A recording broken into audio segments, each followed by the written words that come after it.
बिस्मिल्लाहिर्रहमानिर्रहीम। अस्सलाम वालेकुम। नेशनल इश्यूज़ के साथ मैं हूं आपका मेज़बान उमर हुसैन चौधरी। नाज़रीन, आज के प्रोग्राम में जिस शख्सियत को दावत दी है वो पाकिस्तान के सबसे बड़े सूबे पंजाब के गवर्नर चौधरी मोहम्मद सरवर साहब हैं। इनसे उनके ज़ाती ज़िंदगी के बारे में, इनकी पार्टी के बारे में, इनकी गवर्नरशिप के बारे में और जो सवालात हम सियासी लोग न्यूज़ के पैनल से पूछ सकते हैं वो पूछेंगे। नाज़रीन, हमारे साथ हमारी को होस्ट हैं आयशा चौधरी, हमारे साथ तशरीफ़ रखती हैं। उनके साथ तशरीफ़ रखती हैं खदीजा नवीद, और हमें ज्वाइन किया सीनियर एनालिस्ट चौधरी गुलाम हुसैन साहब ने। नाज़रीन, हम अपने चौधरी मोहम्मद सरवर साहब को वेलकम करते हैं, उनसे सवाल का आगाज़ करते हैं। जी चौधरी साहब, welcome to the show. Chaudhary Mohammad Sarwar साहब, ये बताएं कि पाकिस्तान तहरीक इंसाफ की गवर्नमेंट को 3 साल होने को आए हैं और इस 3 सालों में आम आदमी की ज़िंदगी में रत्ते बराबर का फ़र्क नहीं आया, महंगाई के बोझ तले वो दबी हुई है। इसके बारे में आप क्या कहेंगे? बिस्मिल्लाहिर्रहमानिर्रहीम। देखें, हमारे 3 साल जो हैं बहुत मुश्किल तरीन साल थे और हमारी पार्टी को, हमारी हुकूमत को बहुत बड़े बड़े चैलेंजेस दरपेश थे। और सब पाकिस्तानी जानते हैं कि जितने भी हमारे मुआशी माहरीन थे या कमेंटेटर थे, वो ये कह रहे थे कि पाकिस्तान अपने कर्ज़ों की किस्तें अदा नहीं कर सकेगा और पाकिस्तान डिफ़ॉल्ट कर जाएगा, पाकिस्तान बैंकरप्ट कर जाएगा। तो पहला ये चैलेंज था, वाक़ई बहुत बड़ी जो हैं किस्तें अदा करनी थी, सूद अदा करना था। तो अल्लाह का शुक्र है कि पाकिस्तान डिफ़ॉल्ट नहीं हुआ और हमने कोई भी ऐसा जो इंटरनेशनल ऑब्लिगेशन है, वो सारी हमने वो ऑब्लिगेशन पूरी की। आपका एक ख्वाब था कि पाकिस्तान को एशियन टाइगर्स बनाएंगे, लेकिन वो एशियन टाइगर्स भी नहीं बन सका और अभी तक हम रियलिस्टिक देखिए, ओवरनाइट तो चीज़ें नहीं होती, लेकिन मुझे लेट मी पहले बताऊँ आपको कि क्या हमारी अचीवमेंट्स हैं, जहाँ हम नहीं कामयाब हुए वो भी बताएँगे। आपको सारे सबको मालूम है, मीडिया के लोगों को मालूम है और चौधरी साहब से ज़्यादा तो बेहतर कोई नहीं जानता कि जिस चीज़ों में हम कभी नहीं कहते कि फ़लाँ चीज़ में कामयाब हुए, अगर नहीं हुए। मैं तो बिल्कुल इसमें साफ़-गोई से हमेशा काम लेता हूँ। जो हमारी वीकनेस हैं, वो भी उस पे भी बात करेंगे, जो हमारी स्ट्रेंथ हैं उनको भी रिकॉग्नाइज़ करें। हम ये कहते हैं कि जो चीज़ें हमने अच्छी की हैं, उनको हमें एप्रिशिएट करें, जो हम चीज़ों में अभी तक कामयाब नहीं हो सके हैं, क्रिटिसाइज़ करें और हम इंशाल्लाह अपने आप को उमर साहब, इम्प्रूव करने की कसा कोशिश कलामी करेंगे। गवर्नर साहब, एक तो पहली बात है कि गवर्नर जो है ना मोहम्मद सरवर, आज तक इन पर किसी ने धेले की करप्शन की उंगली नहीं उठाई। इन्होंने अपना जो कैरियर बनाया है वहाँ यूके जैसी कॉम्पिटिटिव सोसाइटी में, यहाँ से टोबा टेम सिंह से उठ के जाना, और वहाँ पहले मुसलमान थे जिन्होंने वहाँ की पार्लियामेंट के मुंतखब हुए, और आज भी अल्लाह के फजल से इनके साहबजादे अनस साहब जो है ना, वो भी वहाँ वोट लेके बैठे हुए हैं। तो इनकी खदमात हैं और ये he is a great patriot. अगर ये आप पूछें इनसे गलत, अगर जो गलत काम है वो कहते हैं मैं बताऊंगा और डिफेंड कर सका तो करूंगा। लेकिन ये सामने रखे कि आज जो इमरान खान 3 साल बाद पाकिस्तान जहाँ खड़ा है, वो इमरान खान और पीटीआई की हुकूमत की कारकर्दगी की वजह। ये सब जी, जैसा मैं कि मैं इमरान खान साहब ने बात की है, ये तो बहुत हमारे फख्र की बात है पाकिस्तान के लिए कि आप वहाँ पे इलेक्ट हुए हैं। तो यहाँ पे जो पाकिस्तान तरीके इंसाफ की गवर्नमेंट सेलेक्ट हुई है और जिसको कहा जाता है सिलेक्टेड गवर्नमेंट है, इसके बारे में आप क्या कहेंगे? देखिए, पहले मेरा ख़्याल है 2-3 चीज़ें तो मुझे बताने दें जो हमने जी अच्छी जी। की हैं। एक सबसे बड़ा चैलेंज पाकिस्तान का था और हर बिज़नेस कम्युनिटी का लोग समझते हैं कि मुल्क से डॉलर बाहर कितने जाते हैं और मुल्क के अंदर कितने जाते हैं आते हैं। तो 20 बिलियन डॉलर का डेफिसिट। जब 20 बिलियन डॉलर हर साल आपको शॉर्टेज हो जाएगी तो फिर आपको कर्जे लेने के बगैर और कोई चारा नहीं। और हमने पिछले 3 सालों में 20 बिलियन डॉलर जो डेफिसिट था उसको सरप्लस में लेके आए हैं। ये बहुत बड़ी चीज़, ये बात दुरुस्त है लोगों की कि कॉमन मैन तो इंटरेस्टेड है कि मुझे क्या मिला है। महंगाई है और ये जो महंगाई है इंटरनेशनल लेवल पे भी महंगाई है। आप बरतानिया में देख लें, यूरोप में देख लें, अमेरिका में देख लें, कोविड-19 की वजह से चीज़ों की कीमतें जो हैं वो सारी दुनिया में बढ़ी हैं।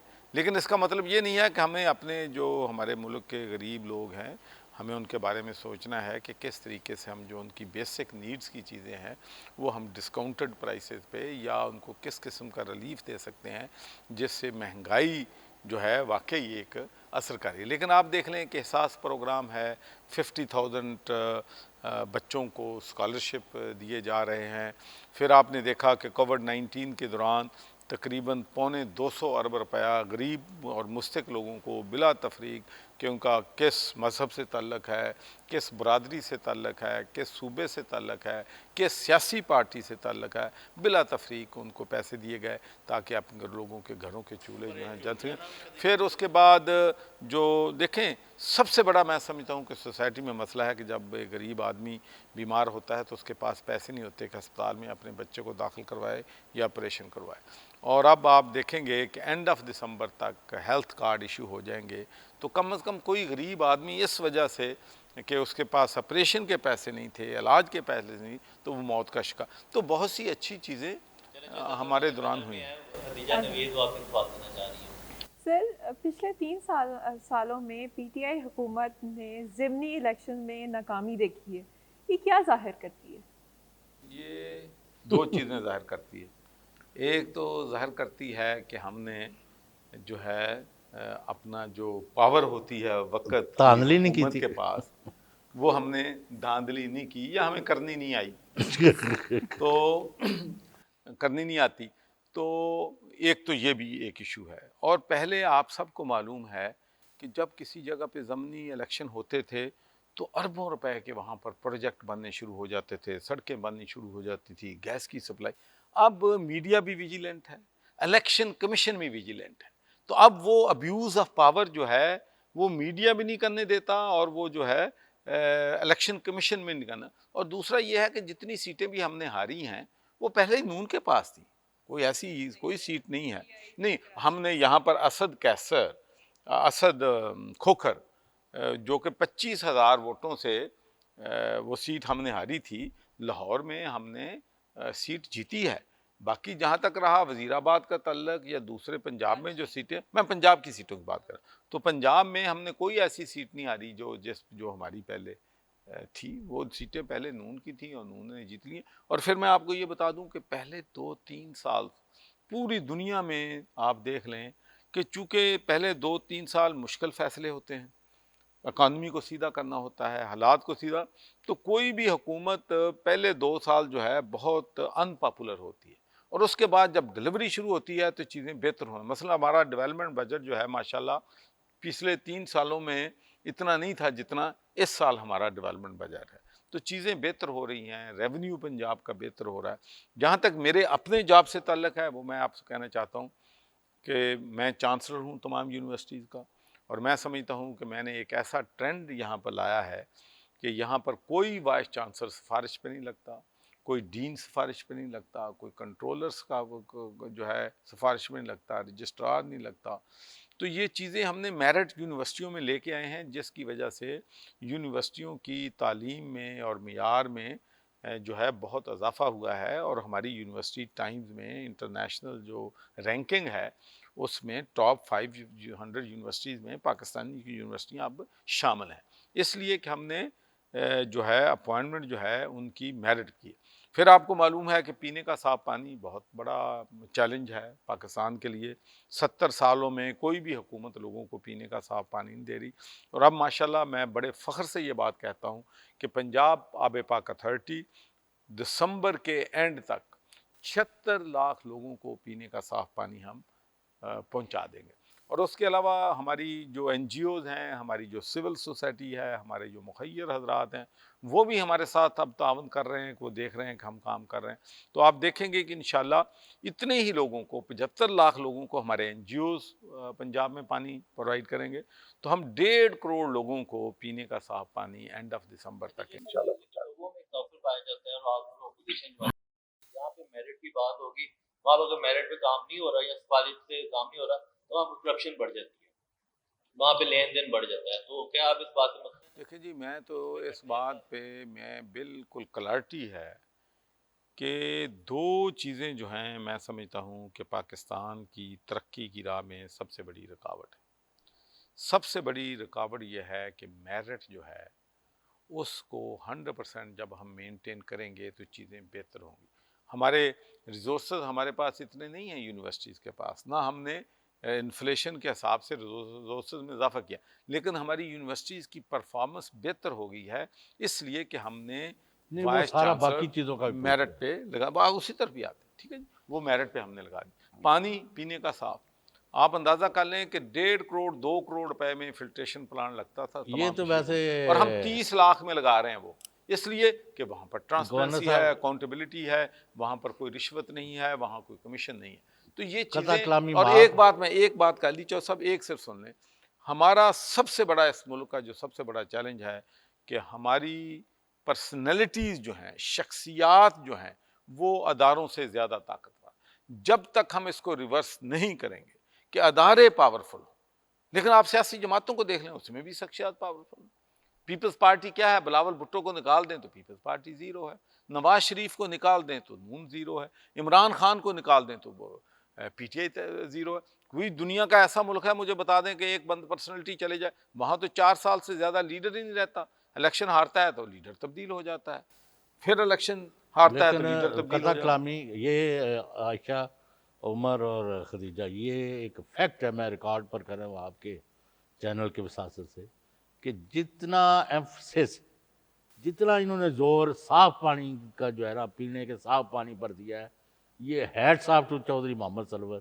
इन्होंने सारी मुखालफतों के बावजूद, सारी परेशानियों के बावजूद अपना ट्रैक नहीं छोड़ा, और आज हर जगह यानी आब पाक के नाम से जिधर जिधर भी लोगों को पानी की ज़रूरत है पीने के लिए, इस्तेमाल के लिए, उधर उधर इन्होंने प्लांट्स लगाने शुरू कर दिए हैं।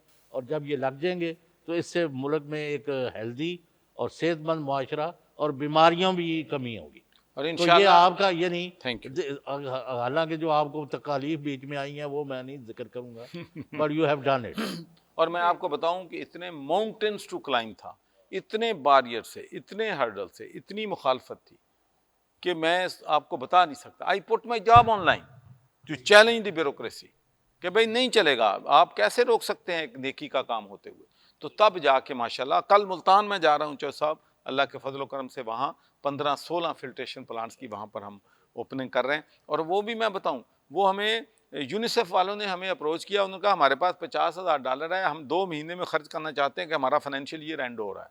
हमने कहा हम 2 महीनों में फिल्ट्रेशन प्लांट जो ख़राब पड़े थे हम 2 महीनों में तामीर कर दिए, और वहाँ पर लाखों लोगों को पीने का साफ पानी। सबसे पहले तो मैं आपसे यही पूछना चाहूँगी कि कहते हैं कि वज़ीर आला पंजाब उस्मान बुज़दार साहब जो के ओहदे पर कायम रहने के लिए आपका बहुत बड़ा हाथ है। मतलब पंजाब में कुछ ज़्यादा उन्होंने कारकर्दगी नहीं अभी तक दिखा सके, तो आप उनकी कारकर्दगी से मुतमईन हैं? पहली बात तो ये है कि मैं गवर्नर पंजाब हूँ, मुझे इमरान खान ने जो है ये अपॉइंट किया है, तो जो चीफ मिनिस्टर हैं उनको भी इमरान खान ने, पार्टी के लीडर हैं, उन्होंने पार्लियामानी डेमोक्रेसी में लीडर के फैसले जो हैं वो फाइनल होते हैं।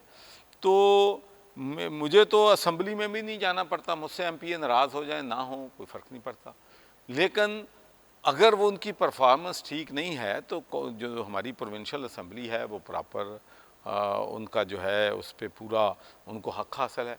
तो जो हमारी प्रोविंशियल असम्बली के तहरीक इंसाफ के मेंबर हैं वो भी उनको सपोर्ट कर रहे हैं, हमारे जो इत्तेहादी हैं वो भी उनको सपोर्ट कर रहे हैं, प्राइम मिनिस्टर भी उसकी कारकर्दगी से खुश हैं। बात तो प्राइम मिनिस्टर की है, लीडर की है, तो मीडिया में ज़रा उनसे नाराज़ रहता है, तो आप बेहतर जानते हैं। हमें तो ये पता चला कि वज़ीर आज़म ही उनसे खुश है। पाकिस्तान की तारीख में कभी भी कोई भी हुकूमत जो पार्टी है वो मुसलसल 2 बार हुकूमत नहीं बना सकी है। क्या आपको अपने चांसेस लग रहे हैं? और खास तौर पे जितना पंजाब के हवाले से अगर बात करूँ, 2 सवाल हैं कि पंजाब में PMNL जो है वो मुस्लिम लीग आपके तगड़े की पार्टी है, तो आप उनको फेयर एंड फाइन हरा सकेंगे? क्या आप चांसेस हैं? पहली बात तो ये है कि ये जो सोच के जी एक हुकूमत, ये पंजाब में नून की हुकूमत मुसलसल रही है, पंजाब में अपने अभी चौधरी KPK परवेज़ इलाही में की दो हुकूमत रही दफा आ है, गई अब PTI। KPK में PTI दूसरी दफ़ा आई है, तो ये कोई नहीं है। वो फेडरल का कह रही है। असल हाँ, फेडरल गवर्नमेंट आपकी बात दुरुस्त है, लेकिन मैं आपको बताऊं जी, ये मेरा एक पिछले 8 साल से मैं पाकिस्तान में हूँ और मेरा यूरोप में भी तजर्बा है। एक बात मैं आपसे कहना चाहता हूँ कि जितनी पॉलिटिकल मैच्योरिटी या जितनी पॉलिटिक्स पाकिस्तान में लोग समझते हैं, जानते हैं, दुनिया के पढ़े लिखे मुकालमे में भी नहीं है। ये इनको सब पता होता है। एक जो रेडी लगाने वाला है उसको भी पता है पाकिस्तान में क्या हो रहा है। जो एक थड़े पे बैठता है ना किसान, रात को जब आपको मालूम है कि वो गांव में बैठ के थड़े पे फिर लोग आते हैं, वहाँ भी सियासत डिस्कस होती है, टीवी लगा हुआ होता है, देख रहे हैं कि मुल्क में वहाँ होती सियासत डिस्कस है कि नवाज शरीफ ने ये कर दिया, वो उधर चले गए, इमरान खान ने फलां कर दिया, जरदारी ने ये कर दिया। तो ये लोग जो हैं परफॉर्मेंस पे हमें वोट देंगे। अगर हमने परफॉर्मेंस दिखाई, गुड गवर्नेंस दी, पुलिस में रिफॉर्म लाए, थाने और कचहरी को बेहतर किया, तो इंशाल्लाह फिर हमें कोई नहीं रोक सकता अगले साल हुकूमत में आने से। लेकिन हम ये चाहते हैं कि अगला इलेक्शन जो हो शफाफ। एक चीज़, if I have one ambition in this country, तो पानी सिर्फ पीने का छोड़ के, तो मैं ये कहूँगा कि मेरी ख्वाहिश है कि हमारे मुल्क में हम कम से कम एक काम कर जाएं कि ऐसे इलेक्शन हों जिन पे तमाम सियासी जमातें और 22 करोड़ अवाम कहें कि ये फेयर इम्पार्शल इलेक्शन है। अब तो खुद हुकूमतें मानती हैं, जो जीते हैं वो भी कहते हैं हम गड़बड़ करके जीते थे। हैं? अब तो बात इसमें ढकी छुपी रही नहीं है कि हुकूमत जो है कभी फेयर इलेक्शन। और मैं आपको एक बात कहना चाहूँ, यकीन माने कि जब मैं बरतानिया में था तो ये मेरी सोच थी कि पाकिस्तान में इलेक्शन बहुत फेयर होते हैं, लेकिन वहाँ पर जो हारने वाला है अपनी शिकस्त कबूल कर। अब जब मैं लोगों से प्राइवेट मिलता हूँ और मुझे किस्से कहानियाँ वो बताते हैं कि मैंने ये किया, अच्छा ये पाकिस्तान की खूबी है कि ये नहीं करते, प्राइवेट सब बताते हैं कि हमने ऐसे किया था, हमने ऐसे डबल स्टैंप कर दिए थे और इतने वोट कर दिए थे, इतने नून के निकाल के पीटीआई कर दिए थे, इतने पीटीआई के निकाल के नून के कर दिए थे, इतने पीपल्स पार्टी। तो ये प्राइवेटली सारी बातें करते हैं, तो इससे मशकूक होती हैं सारी। इसीलिए हम अपोजिशन से कहते हैं कि खुदा के लिए आएँ, एक प्लेटफॉर्म पर बैठें कि इलेक्शन जो हैं उनकी जो वैलिडिटी है या इलेक्शन की जो तस्लीम करें credibility है, लोग। सब तस्लीम।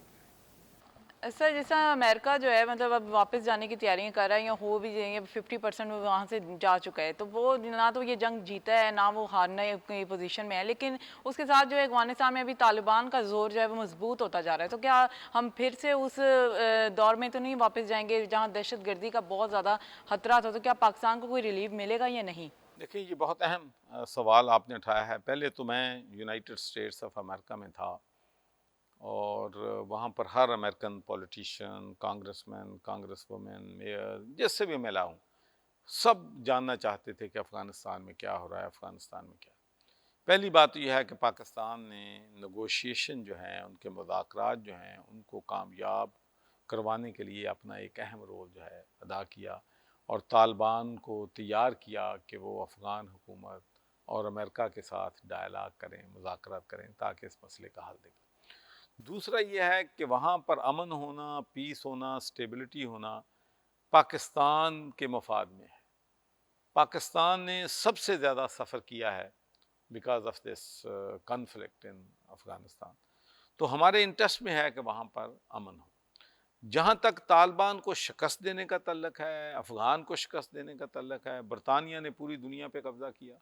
उन्होंने हिंदुस्तान पे कब्ज़ा कर लिया, पंजाब पे कब्ज़ा कर लिया, बंगाल पे कब्ज़ा कर लिया, अमेरिका पे कब्ज़ा कर लिया, लेकिन अफ़गानिस्तान पे कब्ज़ा नहीं कर सके। फिर उसके बाद रशिया ने कोशिश की, वो नहीं कर सके, शिकस्त खा के भागे। बरतानिया ने कोशिश की, उन्होंने शिकस्त खाई। अब अमेरिका, हम माने ना माने, अमेरिका माने ना माने, fact of the matter is कि Taliban has defeated USA and all the superpowers in Afghanistan. तो अब जो है हल्ला करें, हम तो चाहते हैं कि वहाँ पीस हो, वहाँ पीस होगा तो हमें फ़ायदे में होगा। तो मेरा तो ख्याल है कि अफ़गान गवर्नमेंट को तालिबान को नेगोशिएशन करनी चाहिए ताकि वहाँ पर एक जो डेकेड से वहाँ पर जो कत्लो गारतगारी हो रही है उससे रोका जा सके। जी जैसा भी इस चीज़ का जवाब दें कि पाकिस्तान तरीके इंसाफ ने 2021 का जो बजट पेश किया है, इसमें आम आदमी की ज़िंदगी पर क्या असरात ज़ाहिर हुए हैं, और इसके बारे में ज़रा आवाम को तफसीली समझाएं, क्योंकि आम आदमी कहता है कि हमारा बजट से क्या लेना देना है। देखें, पहली बात तो यह है कि आपको मालूम है कि ये जो बजट है इसको तकरीबन पाकिस्तान की जो अक्सरियत है उन्होंने सराहा है। पाकिस्तान के बजट में सबसे बड़ी बात यह है कि बिज़नेस कम्युनिटी बजट के बारे में पहला अंदाज़ा उनकी तरफ से आता है। तो मैं समझता हूँ कि अपोजिशन भी फेल हो गई है उसमें कोई कमियां और कमज़ोरियां निकालने में, क्योंकि बजट में कोई नया बोझ नहीं डाला गया, कोई नए टैक्सेस नहीं दिए गए, रिलीफ आवाम को दिया गया है। तो मैं तो समझता हूँ कि इन मुश्किल तरीन हालात में ये जो बजट था पाकिस्तान का बहुत अच्छा बजट था और पाकिस्तान की बिज़नेस कम्युनिटी को इसमें बहुत रिलीफ जो है दिया गया है। और चूँकि बिज़नेस कम्युनिटी जो है वेल्थ जनरेट करती है, वो जॉब्स क्रिएट करती है, टैक्स देती है, जैसे हुकूमत का निज़ाम चलता है। जहाँ तक महंगाई का ताल्लुक है, इसमें कोई शक नहीं कि महंगाई है। गरीब आदमी जो है उसकी तनख्वाहें उस तरीके से नहीं बढ़ी हैं। देखें, ये बात दुरुस्त है कि पूरी दुनिया में महंगाई का बहरान है और अब इकॉनमी भी सारे मुल्कों की ऐसी हैं कि वो तनख्वाहें भी इतनी बड़ी तादाद में बढ़ाने के काबिल नहीं है। तनख्वाहें उस वक्त बढ़ती हैं जब आपके पास पैसे होते हैं। तो ये मुश्किल तरीन हालात हैं, लेकिन इंशाअल्लाह अब प्राइम मिनिस्टर साहब का पूरा फोकस जो है वो महंगाई और गुड गवर्नेंस पे है। पंजाब हुकूमत का भी फोकस महंगाई और गुड गवर्नेंस है। तो इंशाअल्लाह ये बहुत अगले 2 साल हमारे लिए चैलेंजेस हैं हमारे लिए, लेकिन मुझे यकीन है कि हमारी पंजाब की हुकूमत और हमारी मरकज़ की हुकूमत जो है महंगाई पे काबू पाने में कामयाब होगी। जी जो साहब, ये बताएं कि पाकिस्तान तहरीक इंसाफ के लीडर इमरान खान साहब और पाकिस्तान के वज़ीर-ए-आज़म जो इस टाइम इमरान खान साहब हैं, उनको उनकी शख्सियत के बारे में अगर आपसे पूछा जाए तो आप उनको कैसा पाया है और क्या समझते हैं कि उन्होंने अपने जो वादे अवाम के साथ किए थे वो पूरे कर सके हैं या नहीं कर सके? देखें, पहली बात तो यह है कि आप देख लें मरकज़ में, सूबे में जो हमारे मेगा प्रोजेक्ट्स होते हैं वहाँ पर किसी किस्म की भी करप्शन की कोई दास्तान जो है किसी लेवल पे भी नहीं है। अगर आई भी है, अभी प्रोजेक्ट शुरू नहीं हुआ है, तो प्राइम मिनिस्टर ने अपने लोगों के ख़िलाफ़ नोटिस लिया। So he is having zero tolerance on this mega corruption. जहाँ तक करप्शन का ताल्लुक है थाने में, कचहरी में, लोअर लेवल पे, वो अभी उस पे काम अभी क्या हो तो 3 गुना बढ़ गई है। उस पे काम होना बाकी है। वो इसलिए कि उससे गरीब आदमी को उससे फ़र्क पड़ता है, तो उस पे हमें कंट्रोल करना है। कि आप देख लें कि पूरी दुनिया, मैं नहीं कह रहा, पूरी दुनिया इस बात को मान रही है कि दुनिया के जो 5 ममालिक हैं जिन्होंने कोरोना को बेहतरीन तरीके से डील किया है, उनमें एक पाकिस्तान। आप देख लें इंडिया में ये क्या तो आज हुआ, आया, ईरान में क्या हुआ, 3 नंबर पर पाकिस्तान है। और माशाल्लाह हमारी हुकूमत ने, हमारे अवाम ने, हमारे मीडिया ने, हम तमाम लोगों कलेक्टिव एफर्ट, हम नहीं कहते कि हम अकेले किए, लेकिन एज बसीयत कौम कलेक्टिव एफर्ट से अल्लाह के फजल करम से बेहतरीन तरीके से डील। उसके बाद हमने इस मुश्किल हालात में अपने गरीब भाइयों को, बहनों को, मुस्तक अफराद को अकेले नहीं छोड़ा।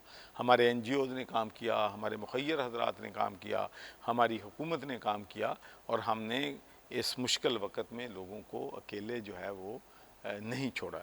तो जहाँ तक इमरान खान का ताल्लुक है, आप देख लें कि उन्होंने एहसास प्रोग्राम के ज़रिए अरबों रुपया जो है गरीब लोगों में तकसीम किया। उन्होंने पार्शल लॉकडाउन की बात की, उन्होंने फुल लॉकडाउन नहीं किया, इसलिए कि उनका ख्याल था कि गरीब जो है भूख से मर जाएंगे। तो मैं समझता हूँ कि ये बात दुरुस्त है कि अगर आप कहेंगे जितने वादे किए थे हमने पूरे कर दिए, नहीं हुए। भाई 3 साल में हो भी नहीं सकते। गवर्नर साहब, ये जो तासर आपकी तरफ से फैलाया जा रहा है कि अरबों रुपया देहात की तरफ रुख कर गया, इज़ इट करेक्ट? जी, एक बात ज़रूर है कि आप देख लें कि जो हमारा फार्मर है उसको बेहतरी आई है।